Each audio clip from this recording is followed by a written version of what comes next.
Good morning everyone. आज कल हमने बायो का लेसन स्टार्ट किया था, फर्स्ट चैप्टर, जिसमें हम जीवों में जनन के बारे में हमने इंट्रोडक्टिव चैप्टर पढ़ा। आज हम इसी क्रम में देखते हैं। हमने कल पढ़ा था कि जीवों में दो प्रकार से जनन हो सकता है, अलैंगिक जनन और लैंगिक जनन। तो आज हम लैंगिक जनन के बारे में विस्तार से पढ़ेंगे। यहाँ पे आप देख रहे हैं अलैंगिक जनन, एसेक्सुअल रिप्रोडक्शन। जैसे कि हमने कल बताया था कि जब जीव, एक ही जीव अपने ही समान संतति को उत्पन्न कर पाने में समर्थ होता है, उसे दूसरे जीव की आवश्यकता नहीं होती है, तब इस प्रकार का जो रिप्रोडक्शन होता है वह एसेक्सुअल रिप्रोडक्शन कहलाता है।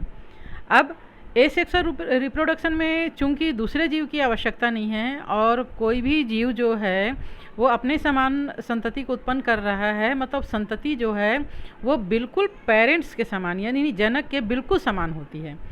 यानी आनुवांशिक रूप से भी देखा जाए तो ये संतति जो है वो बिल्कुल पेरेंट्स के समान होती है। इस प्रकार हम कह सकते हैं कि अकार्यकी और आनुवांशिक रूप से समान जीवों की जो उत्पत्ति होती है इसे क्लोन कहते हैं।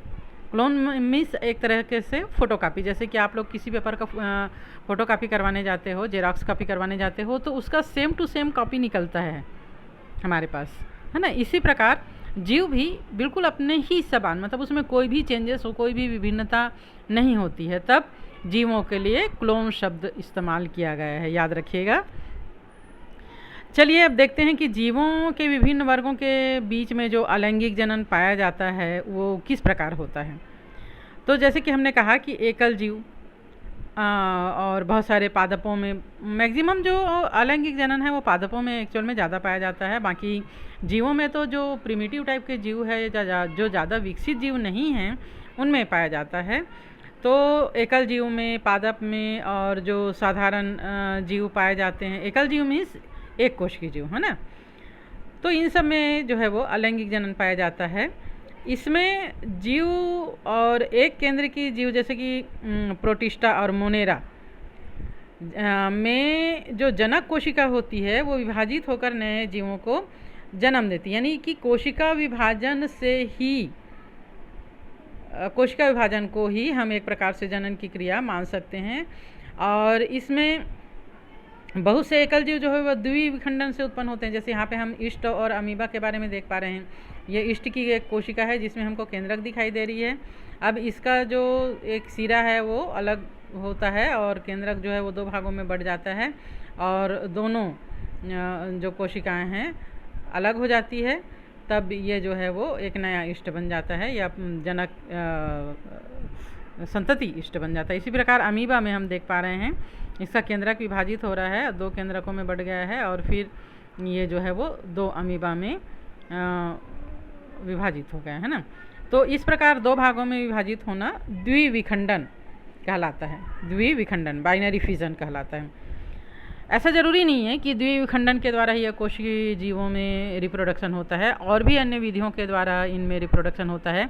अमीबा जो है वो बहुविखंडन के द्वारा भी रिप्रोडक्शन कर सकता है। इसका केंद्रक जो है वो बहुत सारे भागों में बढ़ जाता है और प्रत्येक केंद्रक के चारों ओर जीव द्रव्य की एक लेयर बन जाती है और फिर सारे खंड जो हैं वो अलग अलग होकर एक नई संतति को, माने बहुत सारे संतति को, एक अमीबा से बहुत सारे संतति अमीबा जो है वो बन जाते हैं।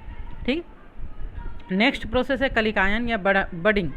बड का मतलब होता है, जैसे आप लोग गुलाब वगैरह में देखे होंगे, पत्ती के पास एक बड या कलिका उभर के आती है और उससे एक नई शाखा उत्पन्न हो जाती है। अगर उस शाखा को हम अलग से भूमि में रोपित कर दें तो उससे नया गुलाब का पौधा तैयार हो जाता है। इसी प्रकार यहाँ पे हम देख पा रहे हैं हाइड्रा में एक कलिका यानी बडिंग उत्पन्न हुई है और ये जब पूरा मैच्योर मतलब बन जाता है, इसकी संरचना हाइड्रा के समान, तो यहाँ से ये कट जाता है और ये अलग हो जाता है हाइड्रा। तो इस प्रकार की जो क्रिया होती है इसको कहा जाता है बडिंग या कलिकायन। जनरली ईस्ट में भी जो है वो बडिंग के द्वारा ही कलिकाएं उसमें उत्पन्न होती है और नया बहुत सारा ईस्ट बन जाता है। ठीक है। नेक्स्ट जो है वो है बीजाणु जनन या स्पोरोजेनेसिस। ये अमीबा में पुटी भवन के द्वारा होता है। कैसे होता है? जब विपरीत परिस्थितियाँ आती, जैसे टेम्परेचर अधिक हो गया या बहुत कम हो गया, जिससे अमीबा को अपने आप को बचाना जो है वो मुश्किल हो गया, तो क्या होता है कि इसका जो केंद्रीय पदार्थ है वो सिकुड़ कर एक जगह आ जाता है। इस प्रकार। और इसके चारों ओर एक कवरिंग बन जाती है, हार्ड कवरिंग बन जाती है, जो इसको विपरीत परिस्थितियों से बचाकर रखती है। और जैसे ही अनुकूल परिस्थिति आता है तो ये जो पुटी बना हुआ है, कवरिंग बना हुआ है, ये फट जाता है और इसके अंदर जो अमीबा का केंद्रक है वो कई भागों में पहले ही ये विभाजित हो चुका रहता है और इसके चारों ओर कवरिंग हो चुका रहता है, जैसे हमने बहुविखंडन अभी समझाया था। तो इस प्रकार स्पोर्स बनने रहते हैं, ये स्पोर्स जो है वो मुक्त हो जाते हैं और बहुत सारे अमीबा जो है वो संतति के रूप में इस प्रकार ये विमोचित हो जाते हैं और विकसित हो जाते हैं। तो इस अभिक्रिया को बीजाणुजनन या स्पोरोजेनेसिस कहा जाता है। फंजाई जगत के सदस्य जनरली जैसे शैवाल है ना, इनमें विशेष अलैंगिक जननी संरचना पाया जाता है। इन संरचनाओं में अत्यंत ही सामान्य संरचनाएं अलैंगिक चल बीजाणु यानी जू स्पोर्स होते हैं। चल बीजाणु मतलब एक जगह से दूसरे जगह तक जाने वाले बीजाणु, ये चल बीजाणु कहलाते हैं या जू स्पोर्स कहलाते हैं। ये सामान्यतः सूक्ष्मदर्शी संरचनाएं होती हैं और चलनशील होती, मतलब एक स्थान से दूसरे स्थान तक जा सकते हैं। अन्य सामान्य अलैंगिक जनन संरचनाएं में है कोनेडिया, जैसे कि पेनिसिलियम में पाया जाता है, कलिका जैसे यहाँ पे हम देख पा रहे हैं, ये हम देखेंगे है ना, यहाँ हम देख पा रहे हैं ये कोनेडिया है और ये पेनिसिलियम में पाया जाता है। कलिका जो है वो हाइड्रा में पाया जाता है, जैम्यूल जो है वो स्पंज में पाया जाता है। इस प्रकार इनमें अलैंगिक जनन होता है। ठीक है। 11th में हमने प्लांट्स में कायिक जनन के बारे में स्टडी किया था और प्लांट्स में जो कायिक जनन होता है, कायिक का क्या मतलब होता है? सोमेटिक रिप्रोडक्शन मीन्स सोमेटिक यानी कि बॉडी का विभिन्न भाग, रिप्रोडक्टिव ऑर्गन को छोड़ दिया जाए तो जो बॉडी का भाग है, जैसे प्लांट में बॉडी का क्या भाग है? जड़ है, तना है, पत्ती है ना, ये सब बॉडी का भाग होगा। तो उसके द्वारा फूल जो होता है वो रिप्रोडक्टिव ऑर्गन होता है, फ्लावर जो है वो रिप्रोडक्टिव ऑर्गन होता है। उसके अलावा अगर पौधे के किसी भी भाग से नया पौधा बन रहा है तो वो कहलाता है कायिक जनन। ठीक है। तो एक सेकंड,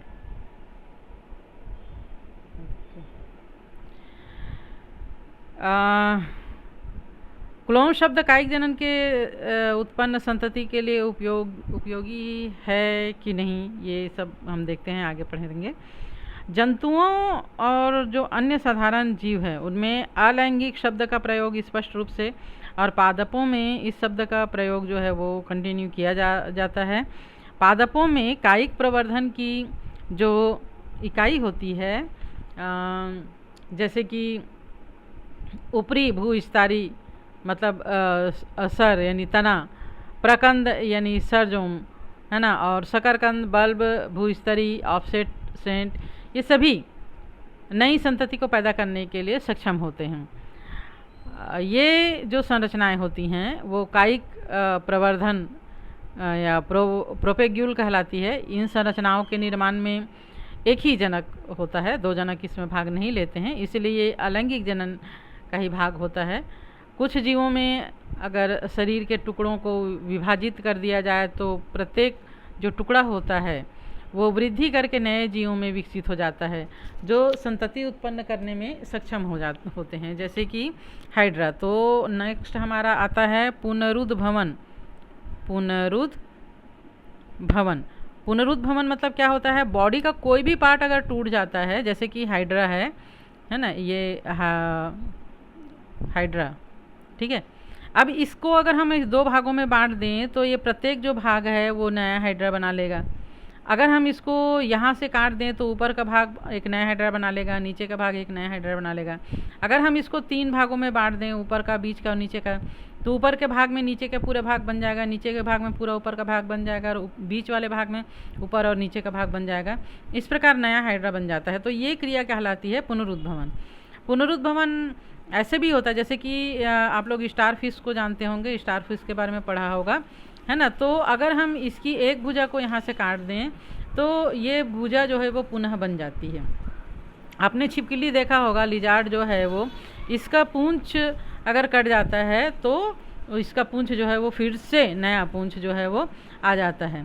तो इस प्रकार की क्रिया जो है वो पुनरुद्भवन कहलाती है। मानव में पुनरुद्भवन नहीं पाया जाता है, केवल कुछ ही अंगों में, जैसे कि लीवर में पाया जाता है पुनरुद्भवन, और बाकी किसी भी अंग में नहीं पाया जाता। अगर हमारी एक उंगली को पूरा काट दें तो फिर से पूरी उंगली नहीं बन पाती, केवल चोट भरता है। चोट भरना एक अलग चीज़ होता है, घाव का भरना वो रिपेयरिंग होता है, और पुनरुद्भवन मतलब उस अंग का पूरा निर्माण हो जाना पुनरुद्भवन कहलाता है। ठीक है। और जैसे कि जलाशय में महाविपत्ति आपने पढ़ा, महाविपत्ति या वाटर हाइसिंथ के बारे में पढ़ा होगा। ये बंगाल के आतंक के बारे में फेमस था। एक समय था जब इसमें जली पादप, वाटर हाइथिंस है ना, ये इसको बाहर से लाया गया, विदेशों से लाया गया। ये बड़ा खूबसूरत सा पौधा होता है जलाशयों में उगने वाला, और एक प्रकार से एक खरपतवार है।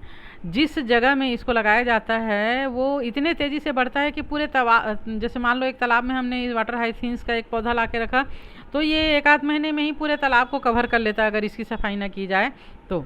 और ये पूरे ऊपर के एरिया को चूँकि कवर कर लेता है, तो ये क्या करता है कि पानी में जो ऑक्सीजन है उसको अवशोषित कर लेता है अपने जो श्वसन है उसके लिए। इसके कारण जल में रहने वाले जो जीव हैं उनको प्रॉपर ऑक्सीजन नहीं मिल पाता, और मछली और जलीय जीव जो है वो समाप्त हो जाते हैं। इस प्रकार ये एक महाविपत्ति या वाटर हाइथिंस कहलाता। बंगाल में सबसे पहले इसको लाया गया था और वहाँ के तालाबों में इसको डाला गया था, तो ये सब हुआ था, इसलिए इसको बंगाल का आतंक के नाम से जाना जाता है। तो इस पादप का भारतवर्ष में आगमन मात्र इसके सुंदर आकार के पुष्प और पत्तियों के कारण हुआ था, और ये इतनी तेज़ी से वृद्धि करता है कि बहुत ही जल्दी ये पूरे तालाब को कवर करके उसके जो जलीय पर्यावरण है उसको नष्ट कर देता है, और इससे छुटकारा पाना भी बहुत कठिन होता है। ये जो तथ्य हम अलैंगिक प्रजनन के बारे में पढ़ रहे हैं, कायिक प्रवर्धन के बारे में हमने बताया। इस जैसे आप लोगों ने देखा होगा कायिक प्रवर्धन में आलू है ना, गन्ना, केला, अदरक, डहेलिया जैसे पादपों की खेती किया जाता है। गन्ना के शाखाओं को काट दिया जाता है तने को, और प्रत्येक शाखा से नया गन्ना का कलम लगा लिया जाता है। गुलाब के कलम से नया पौधा तैयार किया जाता है। आलू जो होता है उसमें जो छेद होते हैं उसको आँख कहते हैं, आलू का आँख कहते हैं। वो एक प्रकार से बड़ है या कलिका है, पर्वसंधि है, इसको काट के बहुत सारे आलू हम लगा सकते हैं। इसी प्रकार अदरक और डहेलिया से भी खेती किया जाता है ना। तो इनके पर्वसंधियों को काट कर अगर हम नमी युक्त मृदा में या जल में लाते हैं तो इससे नया पादप उत्पन्न हो जाता है।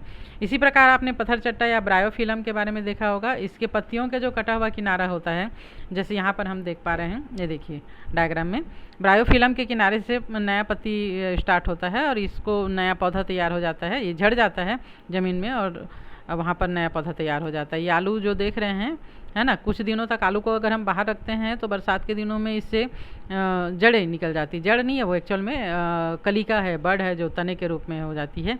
अगर हम इसको भूमि में रोपित कर दें तो ये नया पौधा बन जाता है। ये भूस्तरी का जल हायंथिस है ना, और ये जो है वो अगेव का बुलबिल है, और ये ब्रायोफिलम की कलिकाएँ हैं। इस प्रकार नए पौधे लगाए जाते हैं जिनको कि कायिक प्रवर्धन कहा जाता है। यहाँ पर सबसे रोचक बात यह है कि अपेक्षाकृत साधारण जीवों में अलैंगिक जनन की सामान्य विधि है, जैसे कि शैवाल और फंजाई में, तो ये प्रतिकूल परिस्थितियों के आरंभन से पूर्व जनन की लैंगिक विधि की ओर बढ़ने लगता है। तो ठीक है, आज के लिए हम इतना ही पढ़ते हैं। नेक्स्ट पीरियड में हम लैंगिक जनन या सेक्सुअल रिप्रोडक्शन के बारे में जानकारी हासिल करेंगे। Okay, good bye everyone.